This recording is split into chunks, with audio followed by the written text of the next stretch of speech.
నీ మాటలు గతించవు.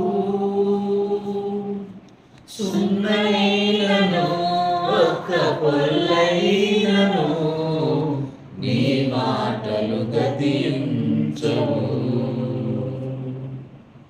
ఆకాశము గతించినా నీ మాటలు గతించవు.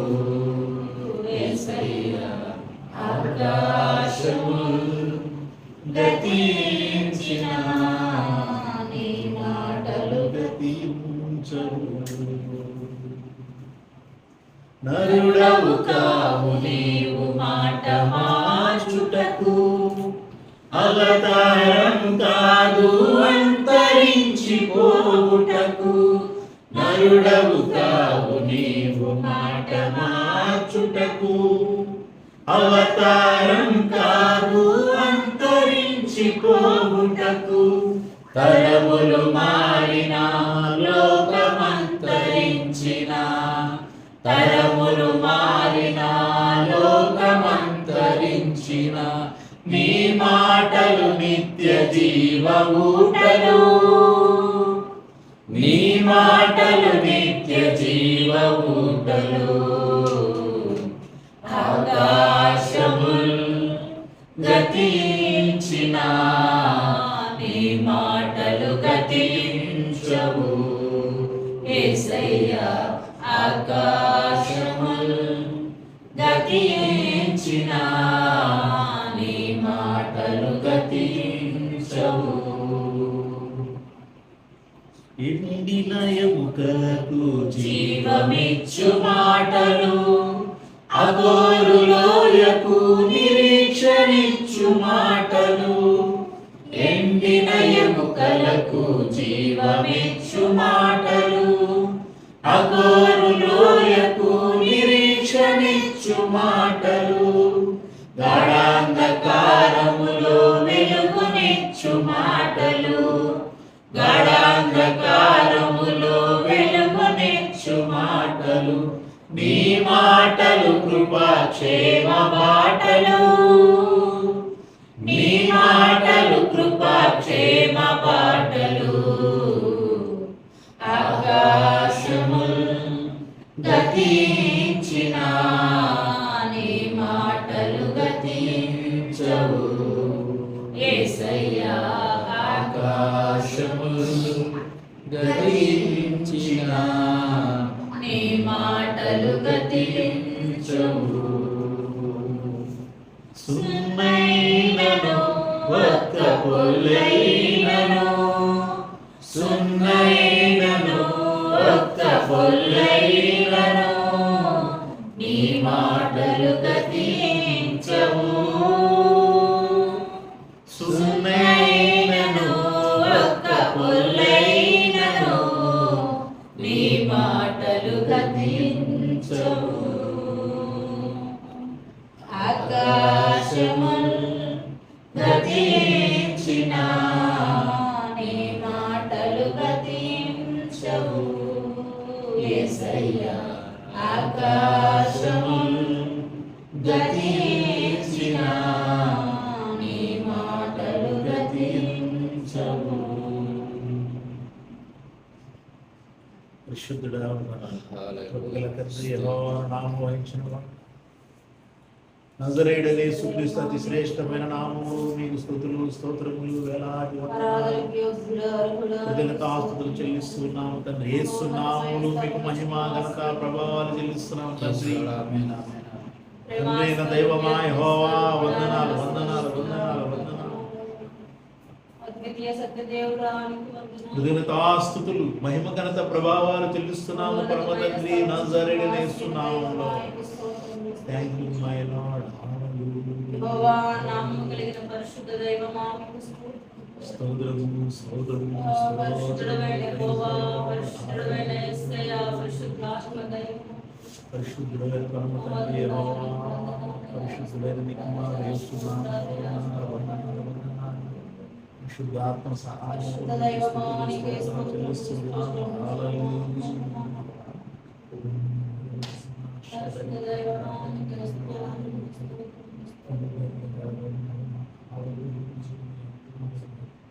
హల్లెలూయా హల్లెలూయా హల్లెలూయా హల్లెలూయా హల్లెలూయా. అద్వితీయ సత్య దేవుడా నీకు స్తోత్రములయ్యా, స్తోత్రములయ్యా, స్తోత్రములయ్యా, స్తోత్రములయ్యా. నిన్న నేడు నిరంతరం ప్రార్థన చేద్దాం. చిన్న మాటలు ధ్యానం చేయడం కొరకు ప్రార్థన చేద్దాం.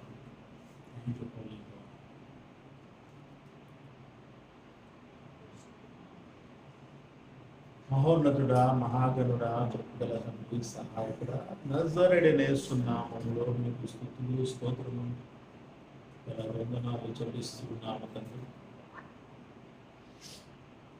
గడిచిన రోజు నుంచి రోజు మీ కృపలో భద్రపరిచి కాపాడి తండ్రి 2026 సంవత్సరం చివరి నెల చివరి శనివారం సంపూర్ణ రాత్రి ప్రార్థన తండ్రి ఏర్పాటు చేస్తున్నాం. మీ సన్నిధిలో తండ్రి సంపూర్ణ రాత్రి ప్రార్థన అందరం కూడుకొని మిమ్మల్ని స్తుతించి కీర్తించి కనపరుచున్నట్లుగా, వాక్కులను ధ్యానం చేయనట్లుగా, మిమ్మల్ని పాడనట్లుగా మీరు మాకు ఇచ్చినటువంటి సమయాన్ని బట్టి, మా పట్ల మీరు చూపుతున్న కృపను బట్టి మీకు వందనాలు వందనాలు వందనాలు.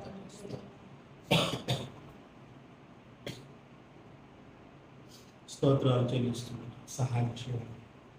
కొన్ని మాటలు ధ్యానం చేయడం సహాయం చేయండి. మీ కృపాత్మతో మమ్మల్ని అభిషేకించి ఆశీర్వదించి మీ నామానికి మహిమ తెచ్చుకోండి. వాక్కు ధ్యానం తర్వాత విజ్ఞాపన ప్రార్థనలు చేయడం సహాయం చేయండి. మీ నామానికి మహిమ తెచ్చుకోండి. కృప తెచ్చుకోండి. సహాయం చేయండి.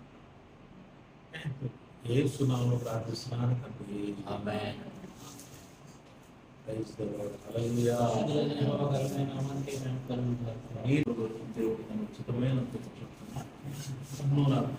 అలాగే సంఘమంతటి కూడా తన కృపలో భద్రపరిచి కాపాడు. ఈ సంపూర్ణ రాత్రి ప్రార్థనలో మనందరినీ తన సన్నిధిలో చేసిన దేవునికి మహిమ ఘనత ప్రభావాలు చెల్లిస్తూ కూడి వచ్చిన సంఘమంతటికి యేసుక్రీస్తునామములో శుభములు వందనాలు తెలియజేస్తున్నాం. Praise the lord. హల్లెలూయా. నీతి స్వరూపుడైన యెహోవా ఘనమైన నామానికి మహిమ కలుగును గాక. అపోస్తలుడైన పౌలు గలతీయులకు రాసినటువంటి పత్రిక 4వ అధ్యాయం 19వ వచనం.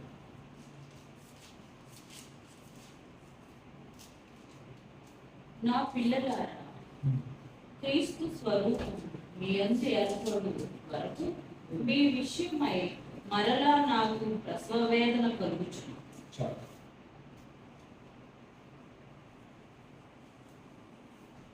పౌలు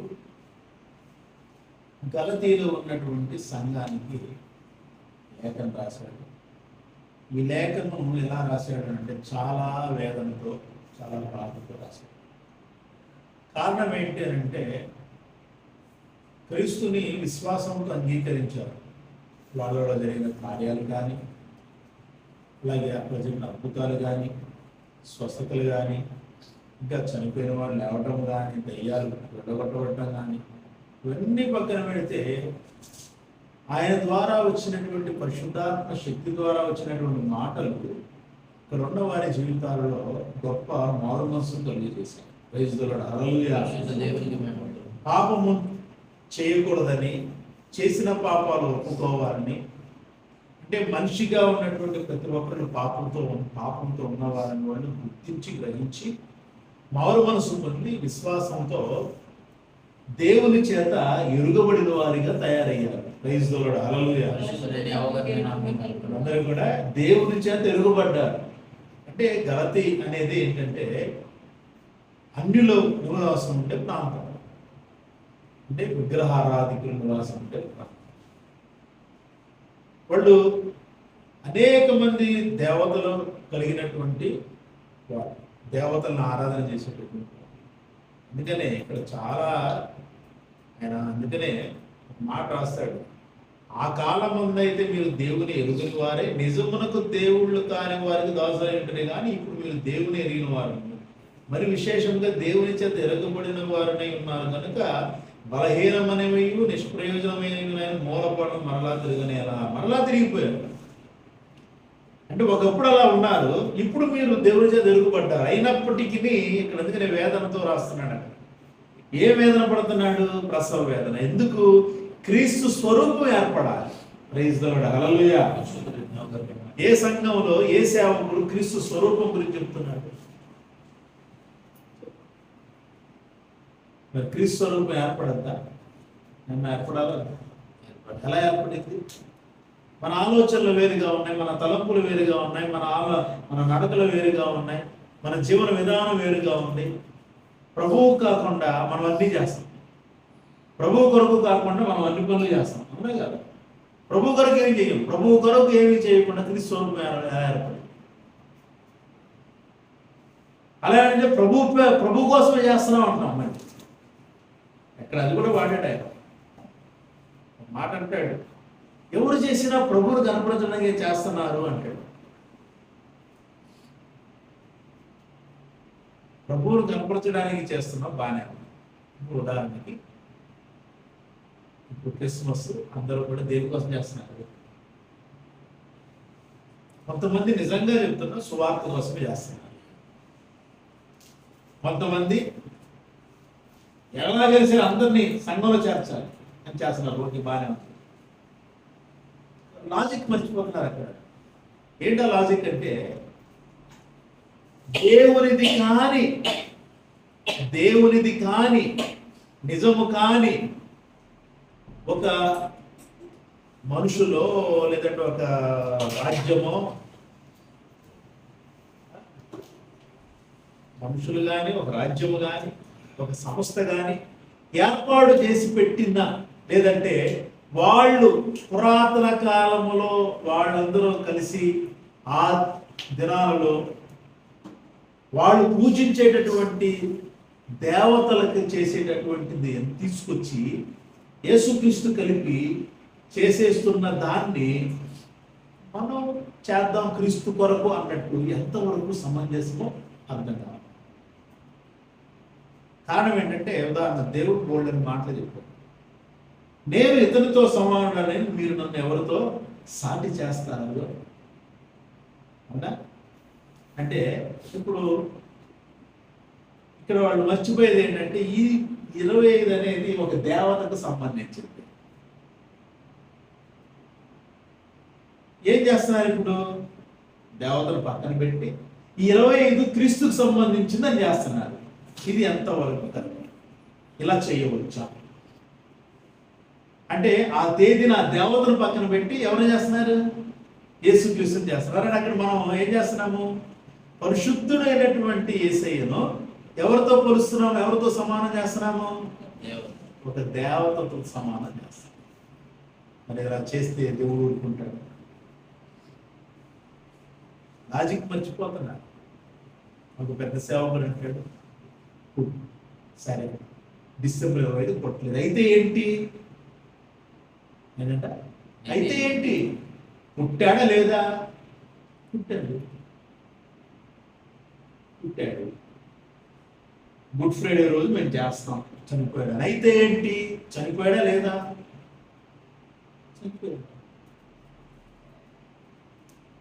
చనిపోయాడు. అయితే గుడ్ ఫ్రైడే ఎందుకు చేస్తున్నాం? చనిపోయిన రోజు చెయ్యి. గుడ్ ఫ్రైడే ఎందుకు? ఈరోజు ఏంటి? ఆయన ప్రతిరోజు చనిపోవాలి, ప్రతిరోజు పుట్టాలి. అది కదా వాక్యం చెప్పింది. ఆయన ప్రతిరోజు పుట్టాలి, ప్రతిరోజు చనిపోవాలి, ప్రతిరోజు పునరుద్ధానుడు అవ్వాలి. ఇది కదా వాక్యం. అర్థమైందని చెప్పింది. ప్రతిరోజు ఎక్కడ పుట్టాలి? పాపి యొక్క హృదయంలో జన్మించాలి. పుట్టిన ఆ పాపి హృదయంలో పుట్టిన యేసు మళ్ళీ వెంటనే ఏమవ్వాలి? ఆ హృదయంలో చనిపోవాలి. అదే హృదయంలో ఆయన పునరుద్ధానుడు అవ్వాలి. అంటే అర్థం ఏంటి? ఒక పాపి ఎప్పుడైతే క్రీస్తు విషయంలో క్రీస్తుని విశ్వసించి మారు మనసు పొంది పాపాల విషయంలో క్రీస్తులో చనిపోయి మరలా పరిశుద్ధుడిలాగా యేసు ఏ విధంగా లేచాడు అదే ప్రకారంగా నేను నీతిమంతుడిగా మార్చబడ్డానని విశ్వాసంలో ఎప్పుడైతే నిలబడతాడో అప్పుడు యేసుక్రీస్తు ఆ వ్యక్తులు పుట్టి చనిపోయి తిరిగి లేస్తున్నాడు. ప్రతిరోజు జరగాల్సింది. నువ్వేం చేస్తున్నావు? అదే కదా, నువ్వేం చేస్తున్నావు అంటే ఇక్కడ ఇంత ప్రసవ వేదన పౌలు ఎందుకు పడ్డాడు? ఒకప్పుడు మీరు నిజంగా దేవుని కాని వాళ్ళని మీరు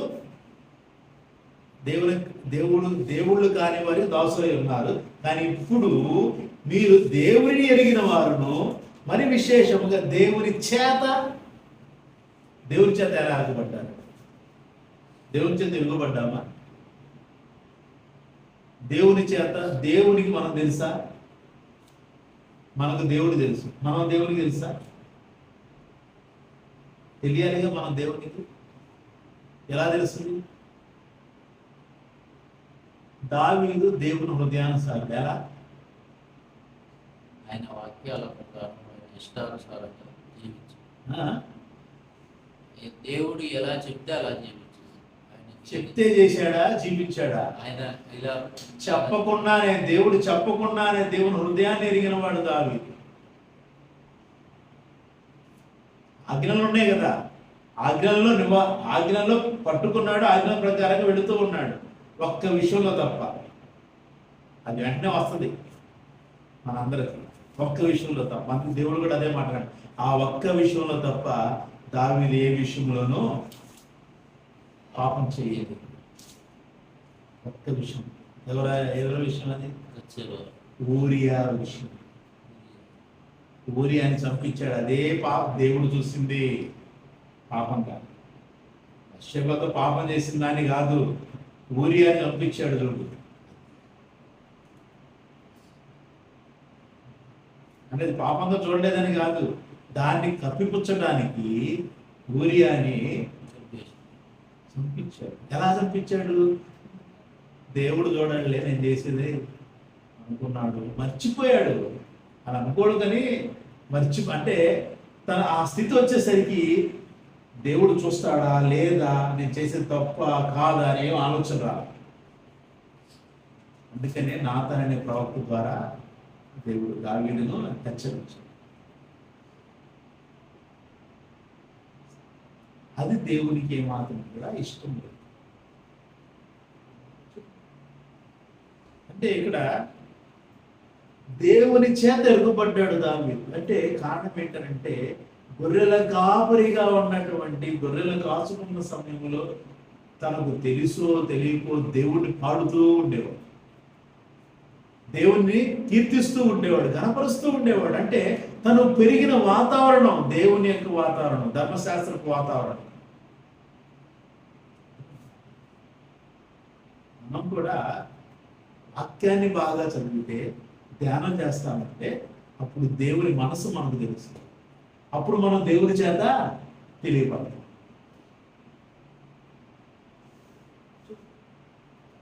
మనకి ఇన్ని సంశయాలు ఉండవు వాక్యం కరెక్ట్గా చదివితే. సంశయాలు ఎందుకు వస్తాయి? పరిశుద్ధాత్మ లేకపోతే సంశయం వస్తుంది, అనుమానాలు వస్తాయి. పరిశుద్ధాత్ముడు ఉంటే అనుమానం ఎందుకు? వాక్యం చదివినప్పుడు, వాక్యాన్ని ధ్యానం చేస్తున్నప్పుడు, వాక్యం చదువుతూ ధ్యానం చేస్తున్నప్పుడు అద్భుతమైనటువంటి విషయాలన్నీ కూడా మనకు తెలియబడతాయి.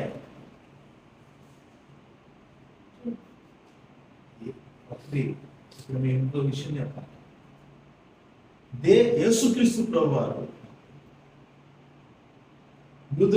యూదుల్లో పుట్టాడు, ఇజ్రాయేల్ జనాంగం. అలా అక్కడ పుట్టినటువంటి యేసుక్రీస్తు ప్రభువారు అన్యుల తేదీల్లో పుడతాడా? అదే అన్యులకు ఏర్పాటు చేయబడినటువంటి, దేవతలకు ఏర్పాటు చేయబడిన తేదీని బట్టి పుడతాడా? ఆయన ఎప్పుడైనా పుట్టవచ్చు, లాజిక్ కాలేదు. ఆయన ఎప్పుడైనా పుట్టవచ్చు. డిసెంబర్ పుట్టకూడదు ఉందా?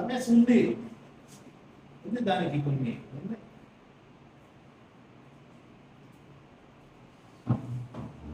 యెహోవా పండుగలు ఏవైతే ఉన్నాయో ఆ పండుగలలోనే యేసుక్రీస్తు జననము, మరణము, పునరుద్ధానము, పరిశుద్ధాత్మ అభిషేకం.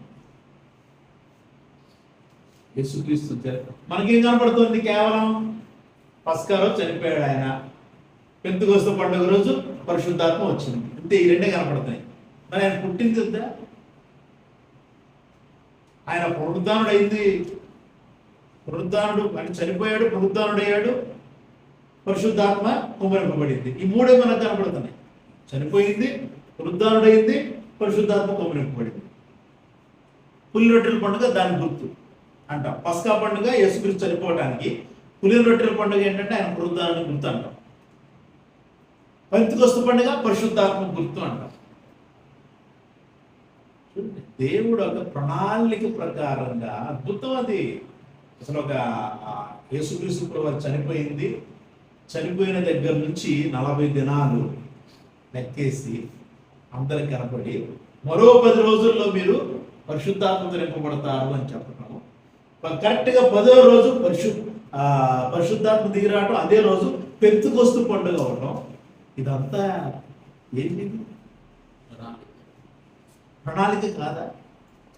దేవుని ప్రణాళిక కాదా? మరి ఈ రకంగా చూసుకుంటే యేసుక్రీస్తు చనిపోయింది ఏప్రిల్ 14 అబీబ్ నెల, లేదంటే నీసాను మాసము, పస్కా పండుగ రోజు. ఆయన తిరిగి లేచాడు, 40 దినాలు అందరికీ కనపడ్డాడు, 50 రోజు పరిశుద్ధాత్మ వచ్చింది. లేఖనాల ప్రకారంగా, పండుగల ప్రకారంగా అది కరెక్ట్. మరి దానిలో నుంచి మనం ముందుకు వెళితే యేసుక్రీస్తు యొక్క జన్మం రాదా? ఆలోచన. అందుకనే దేవునికి సంబంధం లేని వాటి వైపు మరలా తిరిగారు మీరు. మరలా మూలపాఠాల తట్టు. అంటే మూలపాఠాలంటే మన పితరులు ఇవన్నీ మనం చేసాం కదా ఒకప్పుడు. ఇండియాలో ఎన్ని ఉన్నాయో లేదో తెలియదు. నా ఊహ వచ్చేటప్పటికి నాకు పూజలు అయ్యే తెలియదు. వాస్తవం చెప్పాలంటే ఏ దేవతను ఆరాధన చేసిందా, కాకపోతే మన దేవత తిరణాల అని చెప్పి ఊరి పేరు వచ్చవాయమ్మ తిరణాల, వచ్చాయమ్మ దేవత తిరణాలని చెప్పి తిరణాలకి వెళ్ళి ఆడుకునేవాళ్ళం. అటు ఇటు తిరిగేవాళ్ళం. అక్కడ గారడీ వాళ్ళు వీళ్ళు ఉంటాయి కదా ఆ తిరణాల్లో, అవి చూడటానికి వెళ్ళేవాడు. అదే దేనికి మొక్కేవాళ్ళం కాదు తెలియదు. ప్రసాదం తీసుకొచ్చేవాళ్ళు, పెద్దోళ్ళు తీసుకొచ్చి పెట్టేవాళ్ళు, తినేవాళ్ళు. మనకేం తెలుసు? తినబండారం కదా, తినేది కదా, వస్తువు కదా, తినేవాళ్ళం అంతవరకు. పూజలు చేయటం కానీ, దండాలు పెట్టడం కానీ ఏం తెలియదు నాకు. అలాంటి ఏమీ తెలియదు ఆ రోజు. తర్వాత కొంత వయసు వచ్చిన తర్వాత ఇంకా విగ్రహాల చుట్టూ అటు తిరిగాము. అదంతా కానీ ఇంట్లో మాత్రం అందరూ కూడా చర్చ్ ఉండేది. క్రిస్మస్ మాత్రం హంగామా జరిగేది. అది కూడా కొత్త బట్టలు వేసుకోవాలి, అది కూడా ఉండేది. చర్చి ఉండేది. అంటే అన్నీ అన్నమాట. మనం ఏది వదిలిపెట్టేవాళ్ళం కాదు. తాత ముత్తాతలు కూడా ఏది వదిలిపెట్టేవాళ్ళు కాదు. తిరణాలంటే తిరణాలకి వెళ్ళేవాళ్ళు, చర్చిలో అంటే చర్చి. అంటే వాళ్ళు ఎలాగ నమ్ముకున్నారు, ఎందుకు నమ్ముకున్నారు, ఎవరికి యేసుక్రీస్తుని నమ్ముకున్న విధానం ఇప్పటికీ ఎవరికి తెలియదు. అసలు ఎందుకు నమ్మే యేసుక్రీస్తునంటే ప్రశ్న ఉండదు, దానికి సమాధానం ఉండదు. ప్రశ్నార్థకంగా చూస్తుంటారు. నిజమే, ఎందుకు నమ్ము? ఎవరో సాక్ష్యాలు చెప్తూ ఉంటారు. ఆ సాక్ష్యాలు విని యేసుక్రీస్తు ఎందుకు నమ్ముతున్నారా అని చెప్పి కొందరు అనుకుంటా ఉంటారు. యేసుక్రీస్తుని ఎందుకు నమ్మాలి ఏంటనేది బైబిల్ ఏం చెప్తుంది మనకి? చూడండి, క్రీస్తు స్వరూపం ఏర్పడాలంటాడు. ఏం ఏర్పడాలంట? క్రీస్తు స్వరూపం. ఎందుకు క్రీస్తు స్వరూపం మనలో ఏర్పడాలి? మూలపాఠాల వైపు తిరిగిపోయారు. అదే ఆయన వేదన. క్రీస్తు స్వరూపం మీ అందు ఏర్పడే వరకు నాకు మరలా ప్రసవ వేదన కలుగుచున్నది. మిమ్మల్ని గూర్చి ఎటూ తోచక ఉన్నాను. నిజంగా నేటి సంఘ పరిస్థితిలో అవునా కదా? అంతేనా కదా? అంటే ఎలా ఉందంటే సంఘ పరిస్థితి. అందుకని బైబిల్ చదవండి. సందిగ్ధ అవస్థలో ఉండకుండా ఉండటం కోసమే ఇవన్నీ చదవాలి. పరిశుద్ధాత్మ సహాయం తీసుకోవాలి. సువార్త చదవాలి, అపోస్తల కార్యాలు, పత్రిక చదవాలి, అలాగే ప్రకటన. ఏది కూడా వదిలిపెట్టకూడదు. పాత నిబంధన నువ్వు చదవకపోయినా ఓకే, పర్వాలేదు. అదే కొత్త నిబంధన మాత్రం చదవకుండా ఏమాత్రం ఉండకూడదు. ఎందుకంటే కొత్త నిబంధన పాత నిబంధన యొక్క నెరవేరు. నువ్వు కొత్త నిబంధన చదివితే పాత నిబంధనలో మర్మంగా ఉన్నటువంటి క్రీస్తు వాక్యం కొత్త నిబంధనలో ఒక నిజ స్వరూపాన్ని దాల్చుకొని వచ్చింది. అందుకనే ఏమంటాడంటే గల హెబ్రీ పత్రికలో హెబ్రీలు ఏమన్నాడు 10:1 ధర్మశాస్త్రము రాబోచున్న మేలుల ఛాయ గలది కానీ ఆ వస్తువుల రూపం గలది కాదు. కనుక ఆ యాజకులు ఏటేటా ఎడతెగకుండా అర్పించు ఒక్కటే విధమైన బలుడు వాటిని తెచ్చు వారికి అన్నట్టు సంపూర్ణ సిద్ధి కలుగు చేయనేయాలి.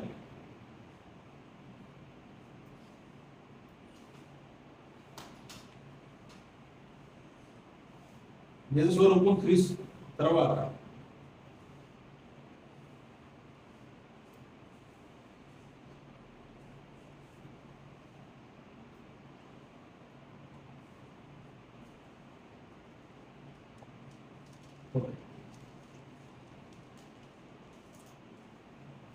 ధర్మశాస్త్రం ఏంటంటే నిజ స్వరూపం ఉన్నది కాదు, అది ఛాయ కేవలం. నిజ స్వరూపం ఎక్కడుంది? క్రీస్తులో. నిజ స్వరూపం ఎక్కడుంది? క్రీస్తులో. అంటే ధర్మశాస్త్రం అంతా ఎవరిలో ఉంది? యేసుక్రీస్తులో ఉంది. అంటే యేసుక్రీస్తుని ఎప్పుడైతే మనం విశ్వసిస్తున్నామో ధర్మశాస్త్రాన్ని పాటించే ఆ శక్తితో మనం నింపబడతాం. అర్థమైందా? ధర్మశాస్త్రాన్ని పాటించే శక్తితో నింపబడుతున్నాం. దేవుని ఆత్మశక్తి అదే. ఆనాడు దేవుని ఆత్మశక్తి అందరి మీద ఉండేది కాదు. ఈనాడు క్రీస్తును విశ్వసించిన ప్రతి ఒక్కరి మీద ఆత్మశక్తి ఉంటుంది. దేవుని ఆత్మచేత నింపబడతారు. అందుకని ఆయన ప్రభువారు చెప్పింది అదే, నేను వెళ్ళిపోయి మీకు ఆదరణకర్తను ఇస్తా. ఆదరణకర్త ఎప్పుడు మనలో ఉంటాడు, మనతో ఉంటాడు. ధర్మశాస్త్రం మనకు ఆత్మచేత నింపబడినప్పుడు మనకి ఇంకే ఆలోచన ఉండదు. ఒకటే ఆలోచన, బైబిల్ చదవాలి, ప్రార్థన చేసుకోలేదు, ఇదే పని. కొన్ని విషయాలు తెలుస్తూ ఉంటాయి, అనేక విషయాలు తెలుస్తూ ఉంటాయి, అనేకమైన మర్మాలు తెలుస్తూ ఉంటాయి. దాని మీద స్టాండ్ తీసుకుంటాం. సంశయాలు ఉండవు, సంశయాలు ఏముండవు. వాక్య సంబంధంగా మనకేం అనుమానాలు ఉండవు. వాక్యం చదువుతుంటే ఎస్ కరెక్ట్ అంతే. మధ్యలో మిస్లీడ్ చేసే ఆత్మలు వస్తాయా? మిస్లీడ్ చేసే వాళ్ళు వస్తారు. వచ్చి వాళ్ళు చెప్తున్నప్పుడు మనం ప్రార్థనాపూర్వకంగా ఉండాలి. ఓకే, వాళ్ళు చెప్పింది వినాలి. బైబిల్లో అలా ఉందా లేదో చూసుకోవాలి. పరిశుద్ధాత్మ ప్రార్థన చేసుకోవాలి. పరిశుద్ధాత్మ సహాయంతో వాళ్ళు చెప్పినది ఏంటి. ఎంతోమంది వచ్చారు, ఎన్నో చెప్పారు. వందనాలు, మంచిగా తాగండి, భోజనం చేయండి, టిఫిన్ చేయండి. అంటే వాక్యమే మనకు ఆత్మే. వాళ్ళు చెప్పే కొత్త కొత్త బోధలు ఆ గ్రంథంలో ఉంది, ఈ గ్రంథంలో ఉంది, మన బైబిల్లో ఇంకా గ్రంథాలు చేర్చలేదు, పేర్చలేదు, కూర్చలేదు అని చెప్తా ఉంటారు. మనకు ఆల్రెడీ వచ్చేసింది. ఒకవేళ ఇంకా వేరే ఉన్నాయా? ఏమో మరి. వేరే ఉన్నప్పుడు ఆ వేరేవి ఎవరు రాశారు ఏంటనేది మన ఆత్మకు దగ్గరగా ఉంటే, దేవుని వాక్యానికి క్రీస్తు వాక్యానికి దగ్గరగా ఉంటే వాటిని తీసుకోవచ్చు.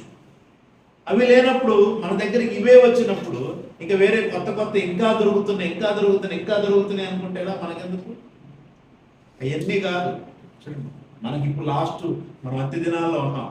ఇంకా అంత్య దినాల్లో అపాయకర రోజుల్లో ఉన్నాం. కాబట్టి ఈ రోజులు మనకి ఏం కావాలి? క్రీస్తు స్వరూపం మనలో ఏర్పడాలి. తర్వాత ఇంకో మాట అంటాడు, చూద్దాం.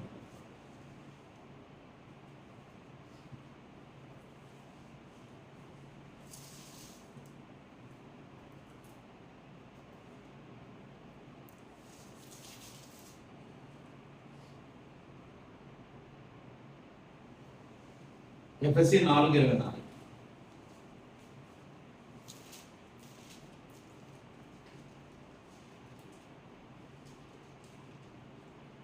నీతియు యథార్థమైన భక్తి గలవారై దేవుని పోలికగా సృష్టింపబడిన నవీన స్వభావం ధరించుకొనవలెను. ఏంటంట?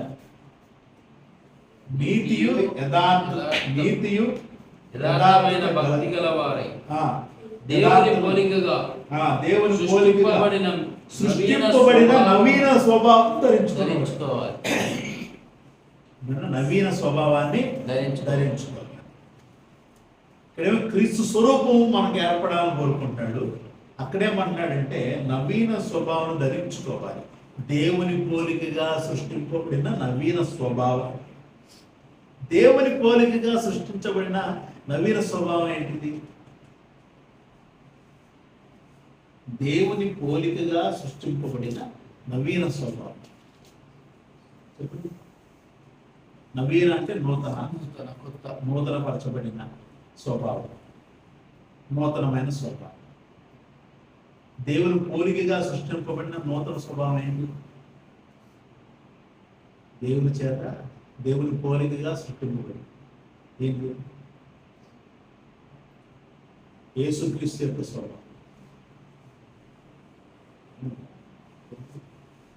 దేవుని పోలికగా ఉన్నాడు ఆయన. ఉన్నాడా లేదా? దేవుని పోలికగా సృష్టింపబడ్డాడు పరలోకం. నేను ఎప్పుడో చెప్పాను, దేవుడు మొట్టమొదట తన పోలికలో తన స్వరూపంలో మొట్టమొదట పరలోకములో తన నుంచి తీసుకున్నదే యేసుక్రీస్తుని. ఆ తర్వాత యేసుక్రీస్తు ద్వారా సమస్తాన్ని సృష్టించాడు.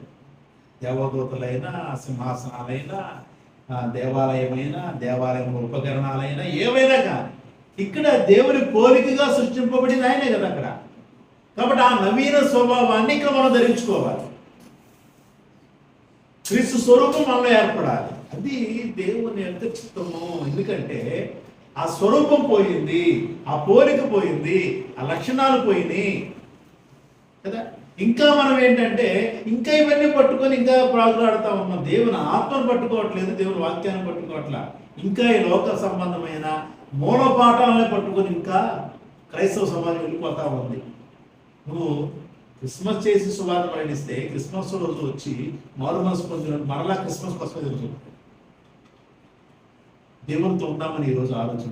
ఈరోజు అంటే అందరూ వచ్చారు, ఓకే, పిలిచాము, అందరూ వచ్చారు. తర్వాత ఎవరి దారి అడితేగా క్రిస్మస్ రోజు వచ్చారు, అయిపోయింది. మరి మిగతా ఆదివారం వెళ్ళి పిలుస్తావా?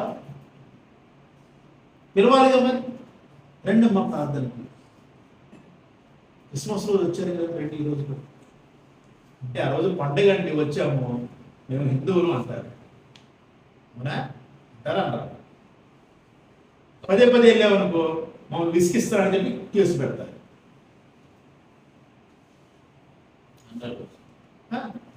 మామూలుగా సువార్త ప్రకటి ఈరోజు క్రిస్మస్ కాదు కదా, ఎందుకు ప్రకటిస్తున్నాం అన్నారు.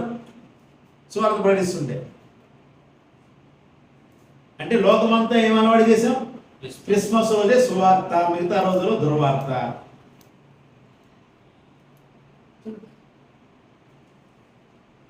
అంటే ఆ రోజు మాత్రమే సువార్త, అదే అలవాటు చేసాం. మిగతా రోజులు ఎవరు పెడుతున్నారు సువార్త? ఎవరు చెప్తున్నారు? పల్లెటూళ్ళు చెప్తున్నారు, తమ్ముళ్ళు తింటున్నారు.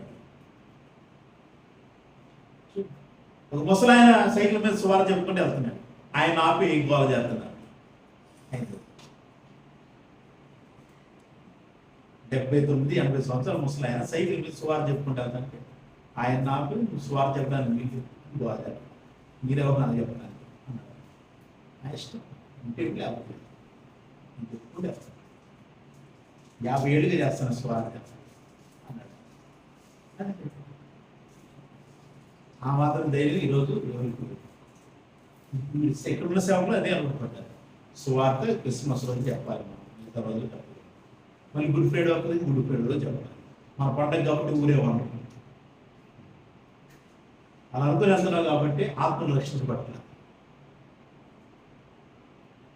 అలా అనుకుని వెళ్తున్నావు కాబట్టి ఆత్మను రక్షించబట్ల. ప్రార్థన ఉండదు, వాక్యంలో ఉన్నది యేసు దేవుడిని ప్రకటిస్తాం. మళ్ళీ యేసు దేవుని కుమారుడుగా ప్రకటించాడు. కుమారుని బుద్ధి పెట్టుకుంది, లేకపోతే తండ్రి జాతి 1వ అధ్యాయంలో మన తండ్రి అయిన దేవుని చిత్త ప్రకారం క్రీస్తు మనలో ప్రస్తుతం దుష్ట కాలంలో నుండి విమోచింపమని మన పాప నిమిత్తం తను తాను అప్పగించుకుని మన తండ్రి అయిన దేవుని చిత్త ప్రకారం క్రీస్తు తెలుసు. క్రీస్తు స్వరూపం మనలో ఏర్పడాలి. అలాగే నవీన స్వభావాన్ని ధరించుకోవాలి. దేవుని పోలికగా సృష్టింపబడిన నవీన స్వభావాన్ని మనం ధరించుకోవాలి. దినాల్లో అపాయకరం రోజుల్లో మనం మూలపాట్ల తట్టు తిరిగాము, వాటిని వదిలిపెట్టి మరలా క్రీస్తు వైపు తిరగాలి, దేవుని వైపు తిరగాలి, తండ్రి అయిన దేవుని వైపు తిరగాలి, క్రీస్తు వైపు తిరగాలి. క్రీస్తు ఆత్మచేత నడిపించబడాలి, దేవుని ఆత్మచేత నడిపించబడాలి. బట్ అందుకు తాపత్రయపడదాం. ఈ సంపూర్ణాత్మ ప్రార్థనలు మనం అనేకుల కొరకు విజ్ఞాపన చేస్తాం. అలాగే మనం విజ్ఞాపన చేసుకుని మిగతా తర్వాత మనం అనేకుల కొరకు విజ్ఞాపన చేద్దాం. మనకు హృదయ ఆలోచన తలంపులు దేవుని ఆత్మతో వాక్కులతో నింపబడాలని ప్రార్థిద్దాం. మన యొక్క స్థితిగతులు, ఆత్మీయ స్థితిగతులు మెరుగుపడాలని దేవునికి మొరపెడదాం. ఈ మాటలను బట్టి దేవుడు మనల్ని తన కృపాత్మతో ఆశీర్వదించి అభిషేకించి మనం తన సన్నిధిలో వర్గుల చేయండి కాక. Amen. Praise the lord. Hallelujah. పరిశుద్ధుడైన యెహోవా ఘనమైన నామముకే మహిమ. వాక్యాన్ని బట్టి చిన్న ప్రార్థన చేసుకుని ప్రతి జ్ఞాపక ప్రార్థన చేస్తాం. మహాధరుడా, ప్రభుగల తండ్రి, సహాయకుడు నజరుడైన యేసు నామములో థ్యాంక్ యూ నాయనా. మీ మాటను బట్టి మీకు వందనాలు. మీ ఆత్మ ద్వారా మీ యొక్క సేవకులను ఉపయోగించి మీరు మాట్లాడిన గలతీ పత్రికలోని మాటలను బట్టి మీకు వందనాలు తెలుస్తుంది. Thank you. క్రీస్తు స్వరూపం మేము ధరించుకోవాలి, దేవుని పోలిగా సృష్టిలో నవీన స్వభావాన్ని మేము ధరించుకోవాలి. ఉపదయించి మీ నామాన్ని మేము తండ్రి, క్రైస్తవ సమాజం మూలపాఠాలను వదిలిపెట్టి విగ్రహ సంబంధం అపవిత్రత నుంచి దూరంగా వచ్చి ఆత్మ సంబంధమైన మీతో మీ మాటలతో కలిసి క్రైస్తవ సంఘం జీవించడానికి సహాయం చేయండి. మీ నామానికి